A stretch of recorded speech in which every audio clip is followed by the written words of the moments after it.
ಆರೋಗ್ಯ ಸಂಜೀವಿನಿ ವಿಶೇಷ ಕಾರ್ಯಕ್ರಮಕ್ಕೆ ಸ್ವಾಗತ. ನಾನು ಚೈತ್ರ. ಬದುಕು ತುಂಬ ಸುಂದರವಾಗಿರುತ್ತೆ, ಅದನ್ನು ರೂಪಿಸಿಕೊಳ್ಳುವಂಥದ್ದು ಬಹಳ ಮುಖ್ಯ ಆಗುತ್ತೆ. ಇವತ್ತು ಉತ್ತಮವಾದಂತಹ ಆರೋಗ್ಯ ಜೊತೆಗೆ ನಿಯಮಿತವಾದಂತಹ ವ್ಯಾಯಾಮ, ಸಾಕಷ್ಟು ನಿದ್ರೆ, ಇವೆಲ್ಲವೂ ಕೂಡ ನಮ್ಮ ಆರೋಗ್ಯಕ್ಕೆ ಬಹಳ ಮುಖ್ಯ ಆಗುತ್ತೆ. ಇವತ್ತು ಡಾಕ್ಟರ್ ಅಶೋಕ್ ಕುಮಾರ್ ಅವರು ನಿಮಗೆ ಈ ಮೈಗ್ರೇನ್ ಇರುವಂಥದ್ದು, ಸಾಕಷ್ಟು ಜನರು ಇವತ್ತು ತಲೆನೋವು ಅಂತ ಹೇಳ್ತಾ ಇರ್ತಾರೆ, ಜೊತೆಗೆ ಗ್ಯಾಸ್ಟ್ರಿಕ್ ಸಮಸ್ಯೆಯಿಂದ ಬಳಲ್ತಾ ಇರ್ತಾರೆ, ಹಾಗೆಯೇ BP-ಗಳು ಇವತ್ತಿನ ದಿನದಲ್ಲಿ ಜಾಸ್ತಿ ಆಗ್ತಾ ಇರುವಂಥದ್ದು, ಈ ಎಲ್ಲದರ ಬಗ್ಗೆ ಇವತ್ತು ನಮ್ಮ ಜೊತೆ ಮಾತಾಡಲಿಕ್ಕಿದ್ದಾರೆ ನಿಸರ್ಗ ಆಯುರ್ವೇದಿಕ್ ಮೆಡಿಸಿನ್ ಹಾಗೂ ರಿಸರ್ಚ್ ಸೆಂಟರ್ನ ಡಾಕ್ಟರ್ ಅಶೋಕ್ ಕುಮಾರ್ ಅವರು. ಸರ್, ಕಾರ್ಯಕ್ರಮಕ್ಕೆ ಸ್ವಾಗತ. ನಮಸ್ಕಾರ. ಎಂದರೋ ಮಹಾನುಭಾವಲು అందరికీ నా వందనములు. ಓಂ ಧಂ ಧನ್ವಂತ್ರಿಯೇ ನಮಃ. ಓಕೆ ಡಾಕ್ಟರ್, ನಾವು ನೋಡ್ತೀವಿ ಎಷ್ಟೋ ಜನ ಇವತ್ತು ಈ ಒಂದು ಮೈಗ್ರೇನ್ ಅಥವಾ ತಲೆನೋವು ಅಂತ ನಾವು ಹೇಳ್ತೀವಿ, ಅರ್ಧ ತಲೆನೋವ್ತಾ ಇರುತ್ತೆ ಅಂತ ಹೇಳ್ತಾನೆ ಇರ್ತಾರೆ. ಇವತ್ತಿನ ಯುವ ಜನತೆ ಅಂತೂ ಜಾಸ್ತಿ, ಕೆಲವರು ಬಸ್ಸಲ್ಲಿ ಟ್ರಾವೆಲ್ ಮಾಡಬೇಕಾದ್ರೆ ಆ ಥರ ಹೇಳ್ತಾರೆ, ಇನ್ನು ಬಿಸಿಲಲ್ಲಿ ಓಡಾಡಬೇಕಾದ್ರೆ ಈ ಥರ ಬೇರೆ ಬೇರೆ ಸಂದರ್ಭಗಳಲ್ಲಿ ನಮಗೆ ತುಂಬ ತಲೆನೋವು ಬರುತ್ತೆ, ನನಗಿದಾಗಲ್ಲ ಅಂತ ಹೇಳ್ತಾರೆ. ಯಾಕೆ ಡಾಕ್ಟರ್ ಇದು ಮೈಗ್ರೇನ್ ಇತ್ತೀಚಿನ ದಿನಗಳಲ್ಲಿ ಕಂಡು ಬರ್ತಾ ಇದೆ ಅಂತ ಜಾಸ್ತಿ ಆಗ್ತಾ ಇದೆ ಅಂದರೆ ಅವರು ಮಾಡೋವಂಥ ಕೆಲಸ ಕಾರ್ಯಗಳು. ಪ್ರಮುಖವಾಗಿ ಹೇಳಬೇಕು ಅಂದರೆ ಯಾರಿಗೆ ಎಷ್ಟು ರೆಸ್ಟ್ ಬರಬೇಕು ಅದು ರೆಸ್ಟ್ ಆಗಬೇಕು. ಆ ರೆಸ್ಟ್ ಆದರೆ ತಲೆನೋವು ಕಮ್ಮಿ ಆಗುತ್ತೆ. ರೆಸ್ಟ್ ಇಲ್ದಿರೋ ತೊಂದರೆಗಳಾಗೋದು ಇದೇನು ಅಂದರೆ ಒಂದು ನರದ ದೌರ್ಬಲ್ಯತೆ. ಈ ನರ ಹೆಂಗೆ ಅಂದರೆ ತಲೆನೋವು ಬರೋದೇ ನರದಿಂದ. ಆ ನರ ಸಂಪೂರ್ಣವಾಗಿ ಗುಣ ಆಗಲ್ಲ. ಅರ್ಧಂಬರ್ಧ ನೋವು ಆದರೆ ಮಾರ್ಕೆಟ್ಗೆ ಹೋಗ್ಬೇಕಾದ್ರೆ, ತರಕಾರಿ ತರಬೇಕಾದ್ರೆ ತೊಂದರೆ ಆಗುತ್ತೆ, ಬಿಸಿಲಲ್ಲಿ ಹೋಗಿ ನೋಡಬೇಕಾದ್ರೆ ತೊಂದರೆ ಆಗುತ್ತೆ, ಕಾರ್ ಜರ್ನಿನಲ್ಲಿ ತೊಂದರೆ ಆಗುತ್ತೆ, ಟೂ ವೀಲರ್ಗಳಲ್ಲಿ ತೊಂದರೆ ಆಗ್ತದೆ. ಯಾವುದೇ ರೀಸನ್ ಆಗಿರ್ಬೋದು, ಇಲ್ಲ ಯಾವುದೋ ಗಲಾಟೆಗಳು ಮಾಡಿಕೊಟ್ಟಾಗ ಅಲ್ಲಿ ತಲೆನೋವು ಬರುತ್ತೆ. ಟಿವಿ ನೋಡಿ, ಟಿವಿನಲ್ಲಿ ಅನ್ವಾಂಟೆಡ್ ಸಿನಿಮಾ ನೋಡೋದು, ಇನ್ನೊಂದು ಫೈಟಿಂಗ್ ಸೀನ್ ಎಲ್ಲ ನೋಡೋದು ಮಾಡಿದ್ರೆ ಅದರಲ್ಲೂ ತೊಂದರೆ ಆಗುತ್ತೆ. ಇದೆಲ್ಲ ಏನು ಅಂದರೆ ರಕ್ತನಾಳಗಳಿಗೆ ರಕ್ತ ಚಲನೆ ಕಮ್ಮಿ ಆಗಿದೆ. ಯಾವಾಗ ರಕ್ತ ಚಲನೆ ಕಮ್ಮಿ ಆಗುತ್ತೆ, ಇದು ಹೆಣ್ಣು ಮಕ್ಕಳಿಗೆ ಜಾಸ್ತಿ ಆಗ್ತಾ ಇದೆ. ಆಮೇಲೆ ಇವರು ತಲೆ ಸ್ನಾನ ಮಾಡೋದಿಲ್ಲ. 3 ದಿನಕ್ಕೊಂದ್ಸಲಿ ಇಲ್ಲ 6 ದಿನಕ್ಕೊಂದ್ಸಲಿ ಅವರು ಅನುಕೂಲ ತಕ್ಕಂತೆ ಮಾಡ್ತಾರೆ. ಆದರೆ ತಲೆನ ವಾಶೆ ಮಾಡಲ್ಲ ಇವರು, ಬರೀ ಶೋಕಿ ಥರ ಮಾಡಿಕೊಂಡು ಅರ್ಧಂಬರ್ಧ ಮಾಡಿ ಬಿಡ್ತಾರೆ. ತಲೆ ಸ್ನಾನ ಮಾಡಿದ್ರೆ ಭಾರಿ ಉತ್ತಮ, ಆದರೆ ಮಾಡೋಕ್ಕಾಗಲ್ಲ, ಕೂದಲು ಒಣಗಲ್ಲ. ನಾನು ಆಫೀಸಿಗೆ ಹೋಗಬೇಕು, ಅದಕ್ಕೆ ಅದನ್ನು ಅವಾಯ್ಡ್ ಮಾಡ್ತಾ ಹೋಗ್ತಾರೆ. ತಲೆ ನೆತ್ತಿಗೆ ಅವರು ಎಣ್ಣೆ ಹಾಕ್ಕೊಂಡ್ರೆ ಭಾರಿ ತಂಪಾಗಿರಬೇಕು, ಕೂಲಾಗಿದ್ದಾಗ ಅವ್ರಿಗೆ ಯಾವ ತಲೆನೋವು ಬರಲ್ಲ. ಅದಕ್ಕೋಸ್ಕರ ನಾನು ಇದನ್ನು ತಯಾರು ಮಾಡಿದ್ದೀನಿ, ಕೇಶವರ್ಧಕ ತೈಲ ಅಂತ. ಈ ತೈಲನ ಹಚ್ಚಿಕೊಂಡ್ರೆ ಮೈಗ್ರೇನ್ ಸಂಪೂರ್ಣವಾಗಿ ಹೊರಟೋಗುತ್ತೆ. 3 ತಿಂಗಳು 6 ತಿಂಗಳಲ್ಲಿ ಕಂಟಿನ್ಯೂಟಿವ್ ಮಾಡಿದ್ರೆ ತೊಂದರೆನೇ ನಿವಾರಣೆ ಆಗುತ್ತೆ. ಹೌದು ಡಾಕ್ಟರ್, ನಾವು ನೋಡ್ತೀವಿ ಎಷ್ಟೋ ಜನ ಇವತ್ತು ಈ ತಲೆನೋವು ಅಂತ ಅಂದ್ಬಿಟ್ಟು ಅಮೃತಾಂಜನ ಆಗಿರ್ಬೋದು, ಬೇರೆ ಬೇರೆ ಈ ಬಾಂಬ್ಗಳನ್ನು ಹಚ್ಕೊಳ್ತಾರೆ. ಸೊ ಇದಕ್ಕಿಂತ ನಿಮ್ಮ ಆಯುರ್ವೇದಿಕ್ ಮೆಡಿಸನ್ ಯಾವ ರೀತಿ ವರ್ಕ್ ಆಗುತ್ತೆ ಅಂತ? ಇದೇನಿಲ್ಲ, ನಾವು ಕೊಡೋದು ಒಂದು ಕೊಬ್ಬರಿ ಎಣ್ಣೆ ಬೇಸಲ್ಲಿ ಮಾಡಿರೋದು, ಈ ಗಿಡಮೂಲಿಕೆಗಳಿಂದ 108 ಗಿಡಮೂಲಿಕೆಯಿಂದ ಮಾಡಿರೋ ಇದು ತೈಲ. ಈ ತೈಲ ನಾವು ಮಾರ್ಕೆಟಲ್ಲೂ ಕೊಟ್ಟಿಲ್ಲ, ಎಲ್ಲೂ ಕೊಟ್ಟಿಲ್ಲ, ನಮ್ಮಲ್ಲೇ ನಾವು ಕೊಡ್ತಾ ಇರೋದು. ಈ ತೈಲ ವಿಶೇಷತೆ ಏನು ಅಂದರೆ 108 ಗಿಡಮೂಲಿಕೆಗಳು ತಲೆಗೆ ಹಚ್ಚಿಕೊಂಡು ಮಲಗೋದು ಅಷ್ಟೇ, ಇನ್ನೆಂಥದ್ದು ಇಲ್ಲ. ಇದಕ್ಕೆ ಕುಡಿಯೋದಿಲ್ಲ, ಎತ್ತೋದು ಇಲ್ಲ, ತಲೆಗೆ ಹಚ್ಕೊಳೋದು, ಮಲಗೋದು. ಬೆಳಗ್ಗೆ ಎದ್ದು ಬೇಕಿದ್ದರೆ ಸ್ನಾನ ಮಾಡ್ಬೋದು, ಇಲ್ಲ 1 ದಿನ 2 ದಿನ 3 ದಿನ ಬಿಟ್ಟು ಸ್ನಾನ ಮಾಡ್ಬೋದು. ದಿನ ಹಚ್ಚಿದ್ರೆ ಸಂಪೂರ್ಣ ಗುಣ ಕಾಣುತ್ತೆ 3 ತಿಂಗಳಲ್ಲಿ. ನಿಮ್ಮ ನಿಸರ್ಗ ಆಯುರ್ವೇದಿಕ್ ಮೆಡಿಸಿನ್ ಹಾಗೂ ರಿಸರ್ಚ್ ಸೆಂಟರ್ನಲ್ಲಿ ಈ ತಯಾರಾದಂತಹ ಈ ತೈಲ ದಿನದಲ್ಲಿ 8 ಸರಿ ಹಚ್ಚಬೇಕು, ಜೊತೆಗೆ ಯಾವ ರೀತಿ ತಲೆ ಸ್ನಾನ ಮಾಡಿದಾಗ ಹಚ್ಚಬೇಕಾ ಅಥವಾ ಪ್ರತಿದಿನ ಹಚ್ಕೊಳ್ಳುವಂಥದ್ದು, ರಾತ್ರಿ ಮಲಗಬೇಕಾದ್ರೆ? ಇಲ್ಲ, ದಿನನಿತ್ಯ ನೀವು ಮನೆಗೆ ಬಂದಾಗ, ಆಫೀಸಲ್ಲಿ ಕೆಲಸ ಮಾಡಿದ್ರೆ ಮನೆಗೆ ಬರ್ತಿರಲ್ಲ, ಆವಾಗ ತಲೆ ಬುರುಡಿಕೆ ಹಚ್ಚಿದ್ರೆ ಸಾಕು. ಕೂದಲಿಗೆಲ್ಲ ಹಚ್ಚೋದು ಬೇಕಾಗಿಲ್ಲ, ವೇಸ್ಟ್ ಆಗ್ತದೆ. ತಲೆ ಬುರುಡಿಕೆ 1 ಸ್ಪೂನ್ ಹಚ್ಕೊಂಡು ತಲೆ ಬಾಚ್ಕೊಂಡ್ರೆ ಸಾಕು, ಇನ್ನೇನು ಮಾಡೋದು ಬೇಕಾಗಿಲ್ಲ. ಅಂದರೆ ಈಗೀಗ ಬೇರೆ ಜನ ಅಂದರೆ ಬೇರೆ ಬೇರೆ ಥರದ ತೈಲಗಳನ್ನು ಯೂಸ್ ಮಾಡ್ತಾ ಇರ್ತಾರೆ. ಈಗ ಸಡನ್ ಆಗಿ ನಿಮ್ಮ ಒಂದು ತೈಲವನ್ನು ಯೂಸ್ ಮಾಡಿದ್ರೆ ಏನಾದರೂ ಸೈಡ್ ಎಫೆಕ್ಟ್ ಆ ಥರ ಏನಾದರೂ? ನಮ್ಮಲ್ಲಿ ಯಾವುದು ಸೈಡ್ ಎಫೆಕ್ಟ್ ಬರೋದಿಲ್ಲ. ಬೇರೆ ತೈಲದಿಂದ ಬರ್ಬೋದು, ಬೇರೆ ಬಾಂಬುಗಳಿಂದ ಬರ್ಬೋದು, ಮತ್ತೊಂದು ನೀವು ಉಜ್ಜೋ ಅಂಥದ್ದು ಅದರಿಂದ ಬರ್ಬೋದು ವಿನಃ ಚರ್ಮ ರೋಗನೂ ತೊಂದರೆ ಆಗುತ್ತದೆ. ನಮ್ಮದ್ರಲ್ಲಿ ಹಾಗಲ್ಲ. ಗಾಣದಿಂದ ಮಾಡಿದಂಥ ಕೊಬ್ಬರಿ ಎಣ್ಣೆ, ಎಳ್ಳೆಣ್ಣೆ, ಸಾಸಿವೆ ಎಣ್ಣೆ, ಈ ಎಣ್ಣೆಗಳಿಂದ ತಯಾರು ಮಾಡಿರೋದು 108 ಗಿಡಮೂಲಿಕೆ ಹಾಕಿ ಮಾಡಿರೋದು. ಇದರಲ್ಲಿ ಯಾವುದೂ ತೊಂದರೆ ಬರಲ್ಲ. ಇದು ಕಪ್ಪಾಗೋ ಸಾಧ್ಯತೆಯೂ ಇದೆ ಅದರಲ್ಲಿ. ಓಕೆ, ಹಾಂ. ಯಾವ ಏಜ್ನವರು ಇದನ್ನು ಯೂಸ್ ಮಾಡ್ಬೋದು? 0 to 100 ಅಂತ ಹೇಳ್ಬೋದು. ಮಕ್ಕಳಿಗೂ ಹಾಕ್ಬೋದು. ಮಕ್ಕಳಿಗೆ ಯಾರಾದರೂ ಡಿಸ್ಟರ್ಬ್ ಆಗ್ತಾ ಇದೆ, ಮಕ್ಕಳಿಗೆ ನಿದ್ದೆ ಬರ್ತಾ ಇಲ್ಲ ಅಂದರೆ ಎಣ್ಣೆ ಹಚ್ಚಿದ್ರೆ ಮಕ್ಕಳು ಮಲಗ್ತಾರೆ. ನೀವು ಎಣ್ಣೆ ಹಚ್ಕೊಂಡ್ರೆ ನಿಮಗೂ ಬರುತ್ತೆ. ಗಂಡಸರು ಯಾರೇ ಹೋದ್ರೆ ಟೈರ್ಡಾಗಿ ಬಂದಿರ್ತಾರೆ, ಕೊಬ್ಬರಿ ಎಣ್ಣೆ ಹಚ್ಚೋ ಬಂದು ಈ ಎಣ್ಣೆ ಹಚ್ಚಿದ್ರೆ ಅವ್ರಿಗೂ ನಿದ್ದೆ ಬರುತ್ತೆ. ನಿದ್ದೆ ಯಾವಾಗಲೂ ಬರಬೇಕು ಮನುಷ್ಯನಿಗೆ. ಆ ನಿದ್ದೆ ಬಂದಾಗ ಎಲ್ಲ ರೋಗಗಳು ಅರ್ಧಕ್ಕರ್ಧ ಕಮ್ಮಿ ಆಗುತ್ತೆ. ಡಾಕ್ಟರ್, ಅದೇ ಹೇಳಿದ್ರೆ ನೀವು ಮೈಗ್ರೇನಿಂದ ಯಾವ ರೀತಿ ಒಂದು ಆಯುರ್ವೇದಿಕ್ ಚಿಕಿತ್ಸೆ ಇದೆ, ನಿಮ್ಮಲ್ಲಿ ಯಾವ ರೀತಿ ಇದೆ ಅನ್ನೋದನ್ನು ಹೇಳಿದ್ರೆ, ಇದೀಗ ನಿಮ್ಗೆ ಎಷ್ಟೊಂದು ಜನ ಈ ಹೊಟ್ಟೆ ಉರಿ ಅಥವಾ ಗ್ಯಾಸ್ಟ್ರಿಕ್ ಅಂತ ಸಮಸ್ಯೆಯಿಂದ ಬಳಲ್ತಾ ಇರ್ತಾರೆ. ಅಂಥವರಿಗೆ ನಿಮ್ಮ ಆಯುರ್ವೇದಿಕ್ ಮೆಡಿಸಿನ್ ಯಾವ ಥರ ಇರುತ್ತೆ, ಜೊತೆಗೆ ಯಾಕೆ ಈ ಹೊಟ್ಟೆ ಉರಿ ಗ್ಯಾಸ್ಟ್ರಿಕ್ ಅನ್ನೋದು ಬರುತ್ತೆ ಅಂತ? ಇವರು ಸಾಧಾರಣವಾಗಿ ಏನಾಗ್ತಾ ಇದೆ ಅಂದರೆ ಇವತ್ತಿನ ಪೀಳಿಗೆಗೆ ಹಸಿಮೆಣಸಿನ್ಕಾಯಿ ಜಾಸ್ತಿ ತಿಂತಿದ್ದಾರೆ. ಎಲ್ಲ ಕಡೆ ಯಾವುದೇ ಹೋಟ್ಲಿಗೆ ಹೋಗಿ, ಇನ್ನೊಂದು ಕಡೆ ಹೋಗಿ, ಮದುವೆ ಮುಂಜಿಗಳಿಗೆ ಹೋಗಿ ಹಸಿಮೆಣಸಿನ್ಕಾಯಿ ಮಾಡಿರ್ತಾರೆ. ಈ ಹಸಿಮೆಣಸಿನ್ಕಾಯಿ ಖಾರ ಎದೆ ಉರಿ ಅಂತ ಹೇಳ್ತಾರೆ. ಎದೆ ಉರಿಯಿಂದ ಅದಕ್ಕೆ ಬರೋದು. ಅದು ಬರುತ್ತೆ. ಅದು ಮಾಡ್ತಾ 4-5 ಸಲ ಅವ್ರು ಕಂಟಿನ್ಯೂ ಮಾಡಿದ್ರೆ ಅದು ಗ್ಯಾಸ್ಟ್ರಿಕ್ ಅದು ಯಾವಾಗಲೂ ಬರ್ತಾ ಇರ್ತದೆ ಅವ್ರಿಗೆ. ಆ ಬರೋದ್ರಿಂದ ಹಾರ್ಟ್ ಅಟ್ಯಾಕು ಸಂಬಂಧ ಇದೆ. ಅದು ಯಾವಾಗ ಗ್ಯಾಸ್ ಅಂತ ಹೇಳಿ ಮಾತ್ರೆಗಳು ಹೋಗಿ ತೊಗೊಂಬರ್ತಾರೆ, ಅದೆಲ್ಲ ಟೆಂಪ್ರರಿ ರಿಲೀಫು. ಆದರೆ ನಮ್ಮ ಔಷಧಿ ಸಂಪೂರ್ಣವಾಗಿ ಗುಣ ಆಗ್ತದೆ. ಓಕೆ, ಇದಕ್ಕೆ ನಿಮ್ಮ ಒಂದು ಔಷಧಿಯಲ್ಲಿ ಯಾವ ರೀತಿ ತೆಗೆದುಕೊಳ್ಬೇಕಾಗುತ್ತೆ ಅಂತ? ಅದಕ್ಕೆ ನಿಸರ್ಗ ಆಯುರ್ವೇದಿಕ್ ಅಂತ ನಾನು ಹೇಳಿದ್ದೀನಲ್ಲ, ನಿಸರ್ಗ ಆಯುರ್ವೇದಿಕಲ್ಲಿ ಮೆಡಿಕಲ್ ರಿಸರ್ಚ್ ಸೆಂಟರ್ ಮಾಡಿರೋದು heart care medicine. Heart care varicose vane ಅಂತ ಕೇರ್ ಅಂತ ಒಂದಿದೆ. ಅದೇ ಮೆಡಿಸನ್ ಪ್ರತಿಯೊಂದಕ್ಕೂ ಬರುತ್ತೆ. ಒಂದೇ ಔಷಧಿ ಎಲ್ಲದಕ್ಕೂ ಬರುತ್ತೆ. ಪುನರ್ಜನ್ಮ ಸಿಗುತ್ತೆ ಮನುಷ್ಯನಿಗೆ. ತಲೆ ನೆತ್ತಿಯಿಂದ ಕಾಲವರೆಗೂ ಪುನರ್ಜನ್ಮ ಸಿಗುತ್ತೆ ಅದು.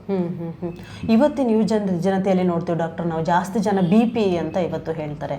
ಇದು ಯಾಕೆ ಬರುತ್ತೆ, ಜೊತೆಗೆ ನಿಮ್ಮ ಮೆಡಿಸನ್ ಇದರಲ್ಲಿ ಯಾವ ರೀತಿ ವರ್ಕ್ ಆಗುತ್ತೆ ಅಂತ? BP ಬರೋದು ಯಾಕೆ ಅಂದರೆ ಒತ್ತಡದ ಪ್ರಮಾಣ ಹೆಚ್ಚು ಕಡಿಮೆ ಆದಾಗ, ಕಡಿಮೆ ಭಾಳ ಕಮ್ಮಿ ಆಗುತ್ತೆ, ಒತ್ತಡ ಜಾಸ್ತಿ ಆಗುತ್ತೆ. ಈ ಒತ್ತಡ ಜಾಸ್ತಿ ಆದಾಗ ಬ್ಲಡ್ ಪ್ರೆಷರ್ ಜಾಸ್ತಿ ಆಗುತ್ತೆ. ಬ್ಲಡ್ ಪ್ರೆಷರ್ ಯಾವಾಗ ಜಾಸ್ತಿ ಆಗುತ್ತೆ? ತಲೆ ಬಿಸಿ ಆಗುತ್ತೆ. ತಲೆ ಬಿಸಿ ಆದಾಗ ಏನು ಬೇಕಾದರೂ ಆಗ್ಬೋದು. ಮನುಷ್ಯನಿಗೆ ಕೋಪ ಬರ್ಬೋದು. ಸಡನ್ನಾಗಿ ದೇವ್ರ ಥರ ಇರ್ತಾರೆ, ಪುರೋಹಿತರ ಥರ ಇರ್ತಾರೆ, ಸಡನ್ನಾಗಿ ಕೋಪಗಳು ಬರೋದು. ಇದೆಲ್ಲ BP ವೇರಿಯೇಷನ್ ಇದಾಗೋದು. ಈ BP ವೇರಿಯೇಷನ್ ನಮ್ಮ ಔಷಧಿಯಿಂದ ಸಂಪೂರ್ಣ ಗುಣ ಆಗ್ತದೆ. ಯಾವುದೇ ರೀತಿ ಮಾತ್ರೆಗಳು ಬೇಕಾಗಿಲ್ಲ. ಇವತ್ತು ಯಾಕೆ BP ಜಾಸ್ತಿ ಆಗ್ತಿದೆ ಡಾಕ್ಟರ್? ಮಾಡ್ತಿರೋ ಒತ್ತಡ, ಕೆಲಸ ಮಾಡ್ತಿರೋ ಒತ್ತಡನೇ ಎಲ್ಲರಿಗೂ. ಬಾಸ್ ಏನೋ ಬೈದರು ಅದಕ್ಕೆ BP, ಮನೇಲಿ ಯಾರೋ ಹೆಂಡತಿ ಸರಿ ಇಲ್ಲ ಅದಕ್ಕೆ BP, ಮಕ್ಕಳೇನೋ ಅಂದರು ಅದಕ್ಕೆ BP, ಮಾತೆತ್ತರೆ BPನೇ ಕಾರಣ ಇಡ್ತಾ ಇದ್ದಾರೆ. ಇದು ಸಡನ್ ಕೋಪ ಬರುತ್ತೆ. ಸಡನ್ ಕೋಪ ಬರೋದು ಅದೇ BP ರೈಸ್ ಆಗೋದು. ಅದರಿಂದ ಕಾರ್ಡಿಯಾಕ್ ಅರೆಸ್ಟು ಆಗ್ತಾ ಇರೋದು ತುಂಬ ಜನದಿಂದ ಅದೇನೆ. ಓಕೆ, ಇದನ್ನು ಯಾವ ರೀತಿ ನಿಮ್ಮ ಮೆಡಿಸನ್ ಈ BP ಎಲ್ಲ ಇದ್ದಂಥವರು ಈಗ ಬೇರೆ ಬೇರೆ ಮಾತ್ರೆಗಳನ್ನೆಲ್ಲ ತಗೊಳ್ತಾ ಇರ್ತಾರೆ, ಸಡನ್ನಾಗಿ ಆಯುರ್ವೇದಿಕ್ ಮೆಡಿಸನ್ಗೆ ಅವ್ರು ಯಾವ ರೀತಿ ಬರಬೇಕಾಗುತ್ತೆ, ಜೊತೆಗೆ ಯಾವ ರೀತಿ ಯಾವ ರೀತಿ ಅಲ್ಲ, ಮಾತ್ರೆ ಬಿಟ್ಟರೆ ಭಾಳ ಒಳ್ಳೆಯದು. ಮಾತ್ರೆನೇ ಬೇಕಾಗಿಲ್ಲ. ಯಾಕಂದರೆ ಆಲೋಪತಿನಲ್ಲಿ ಯಾವುದಕ್ಕೂ ಒಂದಕ್ಕೊಂದು ಸಂಬಂಧ ಇರೋ ಮಾತ್ರೆಗಳದು, ಯಾವುದಕ್ಕೂ ಶಾಶ್ವತ ಪರಿಣಾಮ ಇಲ್ಲ. ನಿಸರ್ಗ ಆಯುರ್ವೇದಿಕಲ್ಲಿ ಮಾತ್ರ ನಮ್ಮ ಔಷಧಿ ಇರೋದು, ಆಯುರ್ವೇದದಲ್ಲಿದೆ. ಅದನ್ನು ಮಾತ್ರ ಉಪಯೋಗ ಮಾಡಿದ್ರೆ ಆಗುತ್ತೆ. ಜನಕ್ಕೆ ಏನು ಬೇಕು? ಸಡನ್ ರಿಲೀಫ್ ಬೇಕು. ಈ ಸಡನ್ ರಿಲೀಫಲ್ಲಿ ಏನು ಮಾಡ್ತಾರೆ, ನನಗೆ ಗ್ಯಾಸ್ಟ್ರಿಕ್ ಇದೆ, ಗ್ಯಾಸ್ಟ್ರಿಕ್ ಹಾಕೊಂಡ್ರೆ ಸರಿ ಹೋಗುತ್ತೆ, ಹಾಕೊಂತಾರೆ. 1 ವಾರ 2 ವಾರ 3 ವಾರ 4ನೇ ವಾರ ಕಂಪಲ್ಸರಿ ಅದು ಬೇಕಾಗುತ್ತೆ. ದಿನ ಊಟಕ್ಕಿಂತ ಮುಂಚೆ ತಿನ್ನಬೇಕು ಅಂತಾರೆ. ಅದೆಲ್ಲ ಸೈಡ್ ಎಫೆಕ್ಟ್ ಜಾಸ್ತಿ ಇರೋದು ಅದರಲ್ಲಿ. ಎಷ್ಟೋ ಜನ ನಾವು ಡಾಕ್ಟರ್ ನೋಡ್ತೀವಿ, ಈಗ ಹೊರಗಡೆ ಹೋಗಿ ಬಂದಿರ್ತಾರೆ, ಮೊದಲೆಲ್ಲ ತುಂಬ ಉತ್ಸಾಹದಿಂದ ಕೆಲಸ ಮಾಡ್ತಾ ಇರ್ತಾರೆ. ಒಂದೊಂದ್ಸರಿ ಸಡನ್ ಆಗಿ ಅವ್ರಿಗೆ ಉದಾಸೀನ ಆಗುತ್ತೆ, ಏನೂ ಬೇಡ ಅಂತ ಅನಿಸುತ್ತೆ, ಏನು ಕೆಲಸ ಮಾಡೋಕ್ಕೂ ಮನಸ್ಸಿರಲ್ಲ. ಇಂಥದ್ದೆಲ್ಲ ಯಾಕಾಗುತ್ತೆ ಅಂತ? ಯಾಕಾಗುತ್ತೆ ಅಂದರೆ ಮನುಷ್ಯನಿಗೆ ಶರೀರದಲ್ಲಿ 7 ಗಂಟೆಗಳ ಕಾಲ ಮಲಗಲೇಬೇಕು. ಯಾವಾಗ 7 ಗಂಟೆ ಕಾಲ ಮಲಗ್ತಾನೆ ಅವನಿಗೆ ಶಾಂತ ಪರಿಸ್ಥಿತಿಯಲ್ಲಿ ಇರ್ತಾನೆ. ಯಾವಾಗ ಡಿಸ್ಟರ್ಬ್ ಆಗುತ್ತೆ 4 ಗಂಟೆಗೆ ಎದ್ದೇಳೋದು, 5 ಗಂಟೆಗೆ ಹೇಳೋದು, 6 ಗಂಟೆಗೆ ಹೇಳೋದು, ಮಧ್ಯಾಹ್ನ 3 ಗಂಟೆಗೆ ಎದ್ದು ಕೂತ್ಕೊಳೋದು, ಇದರಿಂದೆಲ್ಲ ಡಿಸ್ಟರ್ಬ್ ಆಗ್ತದೆ. ಜೊತೆಯಲ್ಲಿ ಬಿ ಪಿನೂ ರೈಸ್ ಆಗುತ್ತದು. ಕೆಲವರು ಎಷ್ಟೋ ಜನ ನೋಡ್ತೀವಿ ನಾವು ಡಾಕ್ಟರ್, ಸಾಮಾನ್ಯವಾಗಿ ನನಗೆ ರಾತ್ರಿ ಹೊತ್ತು ನಿದ್ದೆ ಬರಲ್ಲ ಅಥವಾ ಬೇಗ ಎಚ್ಚರ ಆಗ್ಬಿಡುತ್ತೆ ಮಾರ್ನಿಂಗು ಅಂತೆಲ್ಲ ಹೇಳ್ತಾ ಇರ್ತಾರೆ, ಮತ್ತು ರಾತ್ರಿ ಕೂಡ ಲೇಟಾಗಿ ಮಲ್ಕೊಳ್ತಾರೆ. ಸೊ ಈ ಥರದ್ದೆಲ್ಲ ಯಾಕಾಗತ್ತೆ ಅಂತ ಒಂದು ಸಿಸ್ಟಮ್ ಅಂತ ಇಟ್ಕೊಬೇಕು ಜೀವನದಲ್ಲಿ. ಪ್ರತಿಯೊಬ್ಬರು ದೊಡ್ಡವರಾಗ್ಬೋದು ಚಿಕ್ಕವರಾಗ್ಬೋದು, ಆ ಸಿಸ್ಟಮ್ನ ನೀವು ಫಾಲೋ ಮಾಡಿದ್ರೆ 10 ಗಂಟೆ ಮಲಗಬೇಕು, 10 ಗಂಟೆ ಮಲಗಬೇಕು, 6 ಗಂಟೆಗೆ ಎದ್ದೇಳಬೇಕು 6 ಗಂಟೆ, 5 ಗಂಟೆಗೆ ಎದ್ದೇಳಬೇಕು 5 ಗಂಟೆಗೆ, ಅದಿಟ್ಟರೆ 7 ಅವರ್ಸ್ ಬೇಕೇ ಬೇಕು. ಆ ನಿದ್ದೆ ಮಾಡಿದ್ರೇ ಮನುಷ್ಯನಿಗೆ ಆರೋಗ್ಯ ಚೆನ್ನಾಗಿರೋದು. ಕೆಲವರು ಈ ಸಿಸ್ಟಮ್ಯಾಟ್ನ ಫಾಲೋ ಮಾಡೋದಿಲ್ಲ, ಅಂಥವರಿಗೆ ನೀವು ಆಯುರ್ವೇದದಲ್ಲಿ ಏನಾದರೂ ಚಿಕಿತ್ಸೆ ಕೊಡ್ಬೋದು? ನಮ್ಮ ಔಷಧಿ ಕುಡಿಬೇಕು ಅಷ್ಟೇ. ನಿಸರ್ಗ ಆಯುರ್ವೇದಿಕನು ಮಾಡಿರುವಂಥ ಔಷಧಿ ನಿಸರ್ಗ heart and varicose vane care ಇದೆಯಲ್ಲ, ಅದನ್ನು ಕುಡಿಬೇಕಷ್ಟೇ. ಅದು ಕುಡಿದ್ರೆ ಸಂಪೂರ್ಣ ಗುಣ ಆಗ್ತದೆ. ಓಕೆ. ಆಮೇಲೆ ಈಗ ಎಷ್ಟೋ ಜನ ಈ ಒಂದು ಆಯುರ್ವೇದಿಕ್ ಮೆಡಿಸನಲ್ಲಿ ವೆರಿಕೋಸ್ ಪೈನ್ ಅಂತ ಇದು ಬಳಲ್ತಾ ಇರ್ತಾರೆ. ಅಂಥವರಿಗೆ ನಿಮ್ಮ ಚಿಕಿತ್ಸೆಯಲ್ಲಿ ಯಾವ್ಯಾವ ರೀತಿ ಹಂತದಲ್ಲಿ ಕೊಡ್ತೀರಾ, ಅಥವಾ ಒಂದೇ ಸರಿ ಟ್ರೀಟ್ಮೆಂಟ್ ಕೊಡುವಂಥದ್ದು ಹೆಂಗಿರುತ್ತೆ ಅಂತ? ಅಲ್ಲ, ಇದು ಹೇಗೆ ಅಂದರೆ ವೆರಿಕೋಸ್ ವೇನ್ ಬಂದವರಿಗೆ 1 ತಿಂಗಳಿಂದ 1 ವರ್ಷ ಬೇಕಾಗ್ಬೋದು, 2 ವರ್ಷ ಆಗ್ಬೋದು, 3 ವರ್ಷವೂ ಬೇಕಾಗ್ಬೋದು. ಅವರ ಪದ್ಧತಿ ಅವರವರೇ ಗೊತ್ತಾಗ್ತದೆ ಅದು. ಅದಕ್ಕೆ ನಾವು ಏನು ಹೇಳ್ತೀವಿ, ನೀವು ವೆರಿಕೋಸ್ ವೇನ್ ಇದ್ದರೆ ನಿಮ್ಮಲ್ಲಿ ಮೊಬೈಲಿಂದ ಫೋಟೋ ಮಾಡಿ ಇಟ್ಕೊಳ್ಳಿ. 3 ತಿಂಗಳಿಗೊಂದ್ಸಲಿ 6 ತಿಂಗಳಿಗೊಂದ್ಸಲಿ ಫೋಟೋಗಳು ಮಾಡ್ತಾ ಹೋದರೆ ವ್ಯತ್ಯಾಸಗಳು ಕಾಣುತ್ತೆ. ಕಮ್ಮಿ ಆದ ಔಷಧಿ ಬಿಡ್ಬೋದು. ನಾವು ಕೊಡೋ ಔಷಧಿ ಶಾಶ್ವತ ಪರಿಹಾರ, ಬಟ್ ಮೆಡಿಸನ್ ಲೈಫ್ ಲಾಂಗ್ ಏನು ಬೇಕಿಲ್ಲ. ನೀವು ಹೇಳಿದ್ರೆ ಡಾಕ್ಟರ್, ಈಗ 3ಕ್ಕೂ ಒಂದು ರಾಮಬಾಣ ಅಂತ ನಾವು ಹೇಳ್ಬೋದು ನಿಮ್ಮ ಒಂದು ಆಯುರ್ವೇದಿಕ್ ಮೆಡಿಸನ್. ಯಾಕಂದರೆ ಒಂದು ಹಾರ್ಟಿಗೆ ಒಂದು ಕಡೆ ಯೂಸ್ ಆಗುತ್ತೆ, ಇನ್ನೊಂದು ಕಡೆ ವೆರಿಕೋಸ್ ವೇನ್ಸಿಗೆ ಅದಕ್ಕೂ ಯೂಸ್ ಆಗುತ್ತೆ, ಇನ್ನೊಂದು ಜೊತೆಗೆ ಸ್ಪೈನಲ್ ಕಾರ್ಡ್ ಅಂತ ನಾವು ಹೇಳ್ತೀವಿ. ಇದ್ರ ಬಗ್ಗೆ ಇದಕ್ಕೆಲ್ಲದಕ್ಕೂ ಕೂಡ ಒಂದೇ ಮೆಡಿಸನ್. ಇದಕ್ಕೆ ವೀಕ್ಷಕರಿಗೆ ಏನು ಹೇಳ್ತಾರೆ ಇದ್ರ ಬಗ್ಗೆ? ಅಲ್ಲ, ಇದು ಯಾಕೆ ಅಂದರೆ ಮನುಷ್ಯನಲ್ಲಿ ಬೇಕಾಗಿರೋದೇ ನರಗಳು. ಆ ನರಗಳ ದೌರ್ಬಲ್ಯತೆ ಎಲ್ಲೆಲ್ಲಿ ಆಗಿದೆ, ಸ್ಪೈನಲ್ ಕಾರ್ಡಲ್ಲಿ ಏಟು ಬಿದ್ದಿದ್ರೆ, ಮರದಿಂದ ಬಿದ್ದು, ಅಡುಗೆ ಮನೆಯಲ್ಲಿ ಬಿದ್ದು, ಬಾತ್ರೂಮಿಂದ ಬಿದ್ದು ಸೊಂಟ ನೋವು ಬಂದಿರೋದು, ದಟ್ ಇಸ್ ಎ ಬ್ಲಾಕೇಜ್. ಈ ಬ್ಲಾಕೇಜ್ಗಳು ಕಂಪ್ರೆಸ್ ಆದಾಗ ಅದು ಬ್ಲಾಕ್ ಆಗಲ್ಲ, ಆ ಮುಂದಕ್ಕೆ ರಕ್ತ ಹೋಗಲ್ಲ. ಯಾವಾಗ ರಕ್ತ ಹೋಗಲ್ಲ ಅವ್ರಿಗೆ ತೊಂದರೆ, ಭಾಳ ನೋವು ಆಗುತ್ತೆ. ಈ ಔಷಧಿಯಿಂದ ಬ್ಲಾಕೇಜ್ ರಿಲೀಫ್ ಮಾಡಿದಾಗ ಅದೆಲ್ಲ ರಿಲೀಫ್ ಆಗುತ್ತೆ. ಅದೇ ರೀತಿ ಹಾರ್ಟ್ಗೂ, ಹಾರ್ಟ್ ಬ್ಲಾಕೇಜು ಅದೇನೆ. 2 ವಾಲಲ್ಲಿ 2 ಬ್ಲಾಕ್ ಇದೆ, 3 ಬ್ಲಾಕ್ ಇದೆ, 4 ಬ್ಲಾಕ್ ಇದೆ, ಎಲ್ಲ ಕಡೆ ಇದೆ, 10 ಕಡೆ ಇದೆ, 12 ಕಡೆ ಇದೆ ಅಂತ ಹೇಳ್ತಾರೆ.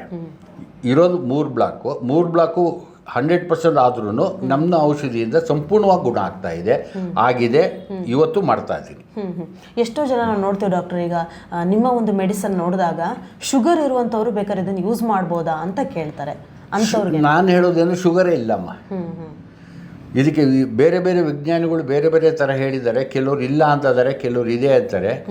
ನನಗೇನು ಅಂದರೆ, ಊಟದ ಪದ್ಧತಿ ಸರಿಯಾಗಿದ್ದರೆ ಶುಗರೇ ಬರೋದಿಲ್ಲ. ಊಟದ ಪದ್ಧತಿ ಸರಿ ಇಲ್ಲ ಅಂದರೆ ಎಲ್ಲ ಬರುತ್ತೆ. ನೀವು ಹೇಳಿದ್ರೆ ಡಾಕ್ಟರ್, ಈಗ ಎಷ್ಟೋ ಜನ ಬಾತ್ರೂಮಲ್ಲಿ ಬಿದ್ದು ಬೆನ್ನು ಏಟ್ ಮಾಡ್ಕೊಂಡಿರ್ತಾರೆ, ಬೇರೆ ಬೇರೆ ಸಮಸ್ಯೆಗಳೆಲ್ಲ ಇರಬಹುದು. ಬಟ್ ಅಂಥವರಿಗೆ ಇದೀಗ ಸಡನ್ನಾಗಿ ಅವ್ರು ಪೇನ್ ಕಿಲ್ಲರ್ ಇಂಥ ಒಂದು ಮೆಡಿಸನ್ಗಳನ್ನ ತೆಗೆದುಕೊಳ್ತಾ ಇರ್ತಾರೆ. ಅಂಥವ್ರು ಆಯುರ್ವೇದದಲ್ಲಿ ಅವರಿಗೆ ನಿಧಾನ ಆಗುತ್ತೆ, ಏನೋ ಬೆನ್ನು ನೋವು ಜಾಸ್ತಿ ಆಗುತ್ತೆ, ತಡೆಯೋಕ್ಕಾಗಲ್ಲ ಅಂತ ಇರ್ತಾರೆ. ಅಂಥವ್ರಿಗೆ ಇದು ಹೆಂಗೆ ವರ್ಕೌಟ್ ಆಗುತ್ತೆ ಅಂತ? ಅಂಥವ್ರು ವರ್ಕೌಟ್ ಆಗುತ್ತೆ ಅಂತಲ್ಲ, ಗುಣ ಆಗಬೇಕಾ ನಮ್ಮ ಔಷಧಿ ಕುಡಿಬೇಕು. ನಮ್ಮ ಔಷಧಿ ಕುಡಿದ್ರೆ ಗುಣ ದಿನ ದಿನ ದಿನ ದಿನ ತಾಳ್ಮೆ ಬೇಕೇ ಬೇಕು. ನಾಳೆ ಬೆಳಿಗ್ಗೆ ನನಗೆ ರಿಲೀಫ್ ಆಗಬೇಕು, ನಾನು ಆಫೀಸ್ಗೆ ಹೋಗಬೇಕು ಅಂದರೆ ಹೋಗೋಕ್ಕಾಗಲ್ಲ. ಅದು 1 ದಿನ 2 ದಿನ ತಾಳ್ಮೆ ಇರಬೇಕು, ಬೆಡ್ ರೆಸ್ಟ್ ಮಾಡಬೇಕು, ಮತ್ತೆ ನಮ್ಮ ಔಷಧಿ ಕಂಟಿನ್ಯೂ ಮಾಡಿದ್ರೆ ಸಂಪೂರ್ಣ ಗುಣ ಆಗ್ತದೆ.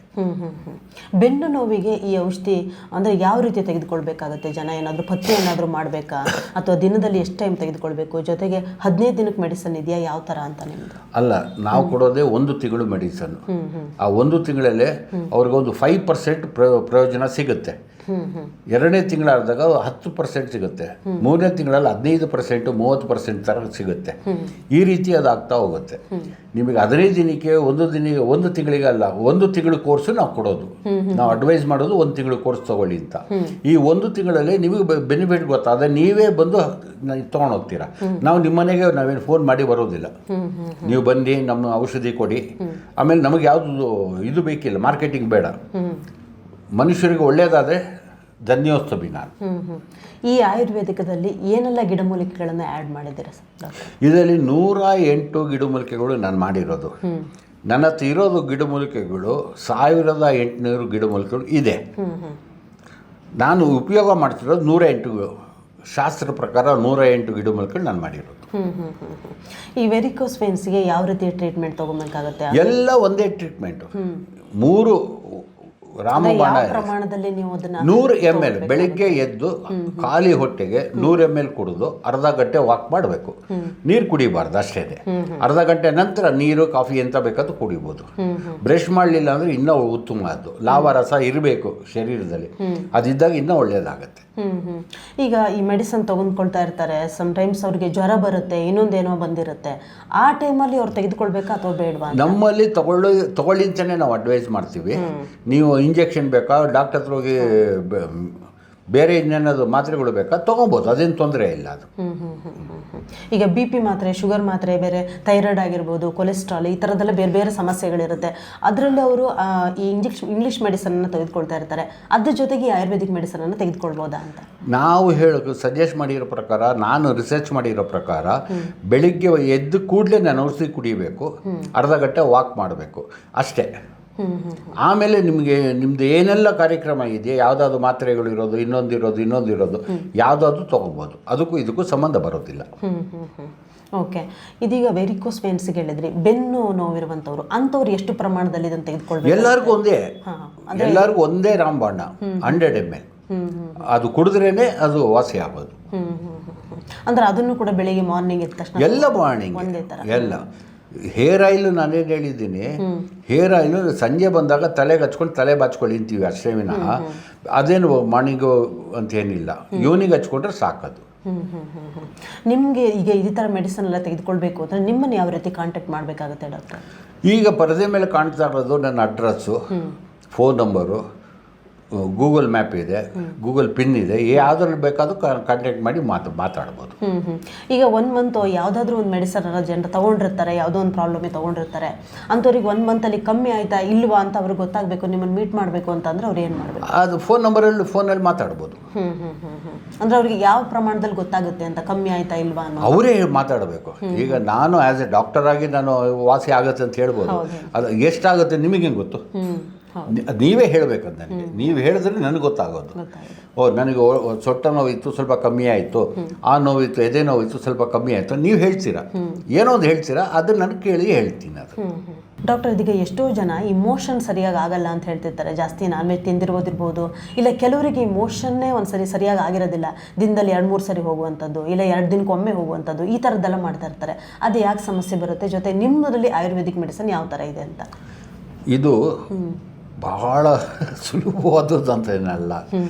ಇದು ನೀವು ತಿನ್ನೋ ಪದಾರ್ಥಗಳೇ ಫೈಬರ್ ಕಂಟೆಂಟ್ಸ್ ಎಲ್ಲಿ ಬರೋದಿಲ್ವೋ ಅದೇ ಪ್ರಾಬ್ಲಮ್ ಆಗ್ತಾ ಇದೆ. ಚೇಪೆಕಾಯಿ ತಿನ್ನಲ್ಲ ಜನ. ಚೇಪೆಕಾಯಿ ಸಿಕ್ಕಿದ್ರೆ ಚೇಪೆಕಾಯಿ ತಿಂದರೆ ಮೋಷನ್ ಚೆನ್ನಾಗಾಗುತ್ತೆ. ಅಲೋವೆರಾ ಔಷಧಿ ಕುಡಿದ್ರೂ ಆಗುತ್ತೆ. ಆದರೆ ಅವರವರು ಮಾಡಿದಂತಹ ಪದ್ಧತಿಗಳು, ಕೆಲವರು ನಾನ್ ವೆಜ್ಗೆ ಹೋಗ್ಬಿಟ್ಟು 2 ದಿನ 3 ದಿನ ಕಂಟಿನ್ಯೂ ನಾನ್ ವೆಜ್ ತಿಂದು ಬರ್ತಾರೆ, ಮೋಷನ್ ಆಗಲ್ಲ. ಕೆಲವರು ದೇವಸ್ಥಾನಕ್ಕೆ ಹೋಗಿ ಏನೋ ತಿಂದು ಬರ್ತಾರೆ, ಎಲ್ಲ ಚೆನ್ನಾಗಾಗತ್ತೆ. ಅದು ಹೇಗೆ ವ್ಯತ್ಯಾಸ?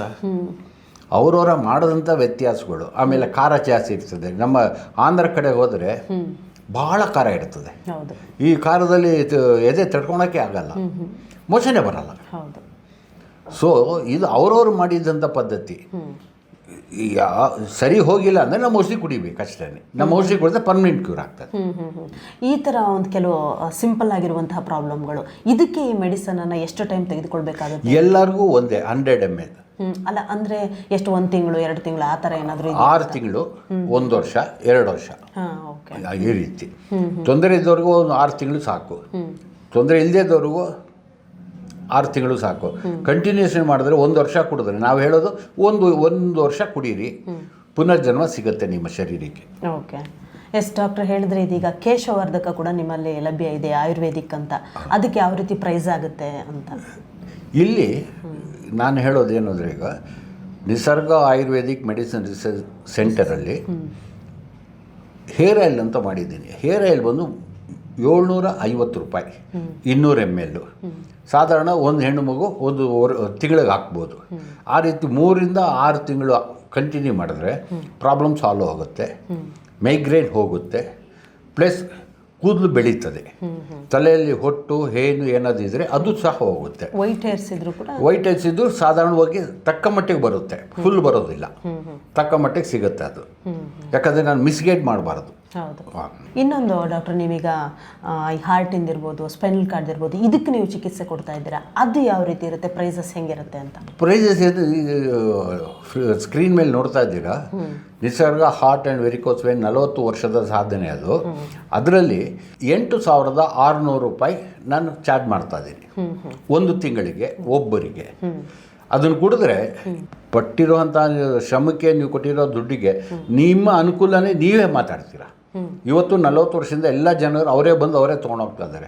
ಯಾರ ಮನೆಗೂ ನಾವು ಫೋನ್ ಮಾಡಿ ಕರೀತಾ ಇಲ್ಲ, ನೀವು ಬನ್ನಿ ಅಂತ ಕರೆಯಲ್ಲ, ಕರೆಯೋದು ಇಲ್ಲ. ಯಾಕಂದರೆ ದೇವ್ರು ಕೊಟ್ಟಿದ್ದಾನೆ, ಸಾಕು ನನಗೆ ಆರೋಗ್ಯ ಸಿಕ್ಕಿದ್ರೆ ಸಾಕು ನನಗೆ. ಕೆಲವು ಮೆಡಿಸಿನ್ ತೆಗೆದುಕೊಂಡಾಗ ಡಾಕ್ಟರ್ ಇದೆ, ನಾವು ಇದು ತಗೊಂಡಾಗ ನಮ್ಗೆ ಜಾಸ್ತಿ ಹೊಟ್ಟೆ ಹಸಿವು ಬರುತ್ತೆ, ಈ ಥರ ಕೆಲವು ರೀಸನ್ ಹೇಳ್ತಾರೆ, ಇದರಿಂದ ಈ ಪಾಸಿಬಿಲಿಟೀಸ್ ಇದೆ.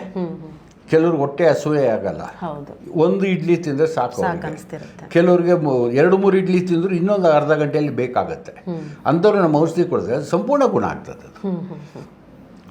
ಫ್ಯಾಟಿ ಲಿವರ್ಗೆ ನಮಗೆ ಹಸುವಾದಾಗ ಊಟ ಬೇಕು, ಊಟಕ್ಕೆ ಎಷ್ಟು ಬೇಕೋ ಅಷ್ಟು ತಿಂದರೆ ಸಾಕು, ಅದಕ್ಕಿಂತ ಜಾಸ್ತಿ ತಿಂದರೆ ತೊಂದರೆ ಆಗುತ್ತೆ.